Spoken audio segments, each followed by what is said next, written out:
பல கோடிகள் லாபத்த கொடுத்து தயாரிப்பாளர்கிட்ட இருந்து கார தட்டி தூக்குன இயக்குனர்கள் யாரெல்லாம் தெரியுமா? லிஸ்ட்ல நம்ம ஃபர்ஸ்ட் பார்க்க போறது லோகேஷ் கனகராஜ். 2022ல கமலஹாசனோட விக்ரம் படம் தமிழ் சினிமாவை அதிர வச்ச சம்பவம் எல்லாருக்குமே தெரியும். விஜய் சேதுபதி, ஃபகத் ஃபாசில் அப்படின்னு மிகப்பெரிய நட்சத்திரங்கள்லாம் இருந்தது போதாது அப்படின்னு சூர்யாவோட ரோலக்ஸ் கேமியோ வேற. இந்த படத்தை டைரக்ட் பண்ண லோகேஷ் கனகராஜ் எல்சியோ அப்படின்ற தன்னோட உலகத்தையும் ஆரம்பிச்சாரு. இந்த படம் வேர்ல்டு வைட் கிட்டத்தட்ட 400 கோடிக்கு மேல வசூல் பண்ணுச்சு. இந்த வெற்றி கமலஹாசனோட கெரியர்லயே மிக பிரம்மாண்டமான வெற்றி. இதனாலேயே லோகேஷ் கனகராஜுக்கு கமலஹாசன் தரப்புல இருந்து ஒரு விலை உயர்ந்த லெக்ஸஸ் காரை பரிசா கொடுத்திருப்பாரு. இந்த கார் கொடுத்த சம்பவம் அந்த டைம்ல மிகப்பெரிய அளவுல வைரலா போச்சு.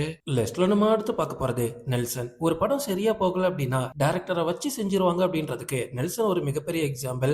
ஆனா அந்த தோல்வியில இருந்து நெல்சன் கொடுத்த மிகப்பெரிய கம்பேக் தான் ரஜினிகாந்தோட ஜெயிலர். அந்த கம்பேக் ஒரு மிகப்பெரிய வெறியா இருந்துச்சு அப்படின்னு சொல்லலாம். 2023ல வெளியான இந்த படம் ஹுக்கும் காவாலா பாட்டோட ரஜினியோட ஸ்டைல், மோகன்லால், சிவராஜ்குமாரோட கேமியோ அப்படின்னு தியேட்டரையே அதிர வச்சுச்சு அப்படின்னு சொல்லலாம். யாருமே எதிர்பார்க்காத வகையில ஜெயிலர் 650 கோடிக்கு மேல வசூல் பண்ணுச்சு. ஒரு படம் ஃபிளாப், அடுத்த படம் 650 கோடி. நெல்சன் கொடுத்த இந்த மிகப்பெரிய வெற்றி காரணமா கலாநிதி மாறன் விலை உயர்ந்த போர்ஷே காரை நெல்சனுக்கு பரிசா கொடுத்திருப்பாரு.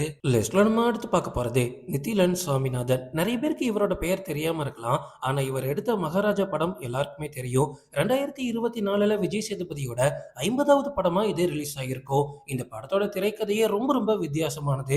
ஒவ்வொரு காட்சியிலும் இருக்கக்கூடிய சஸ்பென்ஸ், விஜய் சேதுபதியோட நடிப்பு அப்படின்னு இந்த படம் எல்லாரையுமே கவர்ந்துடுச்சு. இந்த படத்தோட பட்ஜெட் எவ்வளவு தெரியுமா? வெறும் 20 கோடி. ஆனா இந்த படம் கலெக்ட் பண்ணது 190 கோடிக்கு மேல. ப்ரொடியூசருக்கு இந்த படம் அப்படி ஒரு லாபத்தை கொடுத்துச்சு.